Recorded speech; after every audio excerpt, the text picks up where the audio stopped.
গায়ত্রী, আমি ছাত্রী।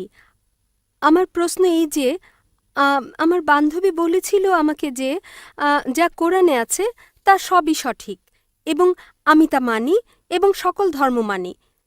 কিন্তু আমার প্রশ্ন এই যে আমার বান্ধবী বলেছিল যে আমরা হিন্দুরা ভগবানকে যে পূজা করি, যে আমরা যে মূর্তি পূজা করি যা পাথরের বানানো, কিন্তু আমার বান্ধবী বলে যে তা তো শুধু পাথর, ও তোমাকে কিছুই দিতে পারবে না। তুমি যত ভালো কিছুই চাও না কেন সে তোমাকে কিছুই দেবে না। এজন্যই তুমি আমাদের যে কোরআন শরীফ আছে তুমি তা পড়ো এবং তোমার তা ভালো লাগবে। তখন আমি বলি যে শৈশবে আমার মা বাবা যা শেখালেন, তারা যে শেখালেন যে ভগবান আছে, প্রত্যেক ধর্মে সকল মা বাবাই তো তাদের বাচ্চাদের তা শিক্ষা দেন। যে ধর্মই হোক না কেন সে ব্যাপারে তারা জ্ঞান দেন, তা তো ভালোই, আমাদের শিক্ষকও সে জ্ঞান দেন। কিন্তু যারা বাচ্চা তারা তো তাদের মা বাবা আর শিক্ষককেই অনুসরণ করে।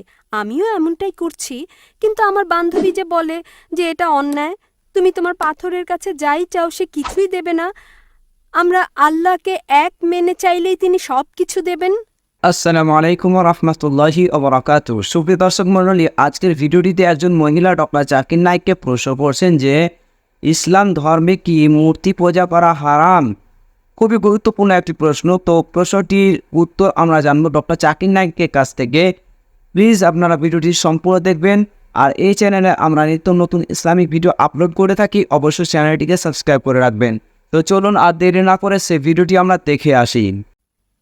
বোনের প্রশ্ন হচ্ছে যে তিনি হিন্দু মূর্তি পূজা করেন, তার মুসলিম বান্ধবী বলেছেন যে মূর্তি পূজা করো না, এটা অন্যায়, এক ভগবানকে মানো, এক খোদাকে মানো। কিন্তু এই বোন বলেন যে আমি আমার মায়ের কথা মানবো না, বাবার কথা মানবো না, গুরুর কথা মানবো না, বান্ধবীর কথা মানবো।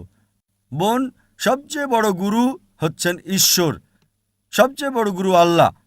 আপনি না বান্ধবীর কথা মানেন না বাবা মার কথা মানেন, ঈশ্বরের কথা মানবেন।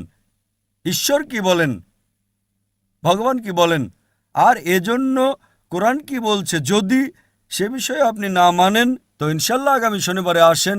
আমার আলোচনা আছে খোদার ধারণা বিভিন্ন ধর্মে, আর এই আলোচনায় আমি প্রমাণ করব আপনার ধর্মগ্রন্থ দিয়ে, হিন্দু ধর্মগ্রন্থ দিয়ে, যে হিন্দু ধর্মগ্রন্থেও লেখা আছে যে খোদা এক, সেই খোদার কোনো প্রতিমা নেই এবং মূর্তি পূজা করা হারাম। ইনশাল্লাহ আপনি আগামী শনিবারে আসেন 22 তারিখে। ইনশাল্লাহ আলোচনার পরে আপনি আর প্রশ্ন করবেন না।